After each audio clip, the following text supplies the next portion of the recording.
Hello guys, মই আজি বেংগলোৰ বিকেচিৰ পৰা গৈ আছো। আমাৰ এখন নদীত গৈ আছো, ডাঙৰ নদী আপোনালোকে চাব পাৰিব। মই এতিয়া বৰ্তমান বেংগলোৰত আছো। আমাৰ লগত বহুত মানুহ আছে আৰু মানুহ আহি আছে। এটো বেংগলোৰৰ দৃশ্য মই দেখাই আছো আৰু মই নদীত যাম, চাব পাৰিব আপোনালোকে। তে ভিডিঅ'টো চাই থাকক পুৰালৈকে। হেল্ল' গাইজ, আমাৰ ইমান মানুহ গৈ আছো আজি আমাৰ নদীত, চাই আছে আপোনালোকে।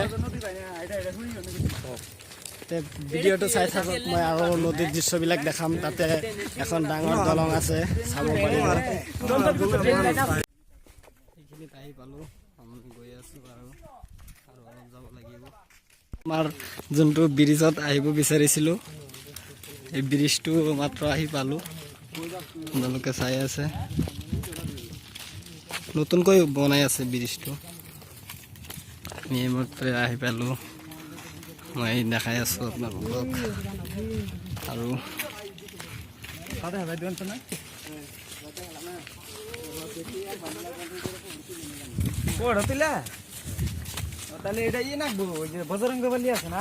ইয়াৰ পানীবিলাক চাওক আপোনালোকে, আমি দেখাই আছো।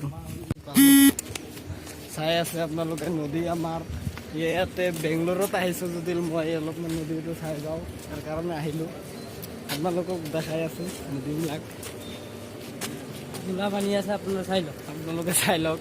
আমাৰ লগত আৰু বহুত মানুহ আছে। আমি এতিয়া বৰ্তমান নদী আহি পালো।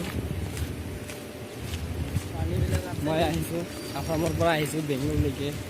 মই অসমীয়া মানুহ হয়, তাৰ কাৰণে অসমীয়াত কৈ আছো। ইয়াতে হিন্দী ক'ব নোৱাৰোঁ, এইটোতো অসমীয়া বুজি নাপায়, কেনেকৈ চলে কৰ্ণাটকৰ ৰাজত্ব এইটো। মই আপোনালোকক নদীটো ভালদৰে দেখাই আছো।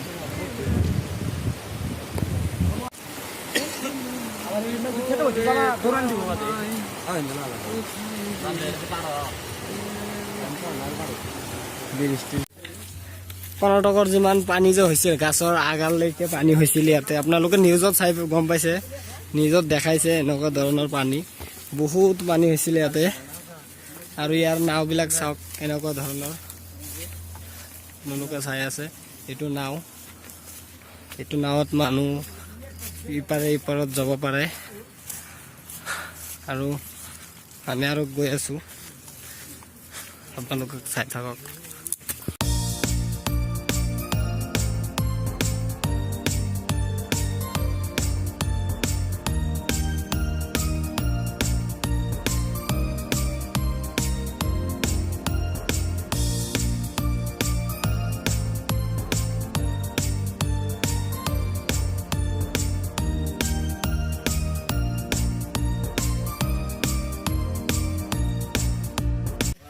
এতিয়া আমালোকে ইয়াতে গাঁও দিম, আপোনালোকে চাব পাৰিব গাঁও ধোৱাখিনি। মানুহে নামি আছে এই নদীত, কি ধুনীয়া পানী আপোনালোকে চাই আছে। ইমান ধুনীয়া ধুনীয়া বলধাৰ। আৰু ইয়াতে আমাৰ এজনে আনিছে, চাওক এইবিলাক আনিছে দিবৰ কাৰণে। মই গাঁও নদওঁ, তথাপিও আহিছো। ইয়াতে নামি গৈছে আহি কিনে চব মানুহ, চাওক। এইটো এটা ডাঙৰ নদী হয়, এই নদীত বহুত পানী হৈছিল এক টাইমত। দিয়ক প্লিজ ছাবস্ক্ৰাইব কৰি দিয়ক, আৰু ভিডিঅ' পাই থাকিব, কৰি দিয়ক ছাবস্ক্ৰাইব।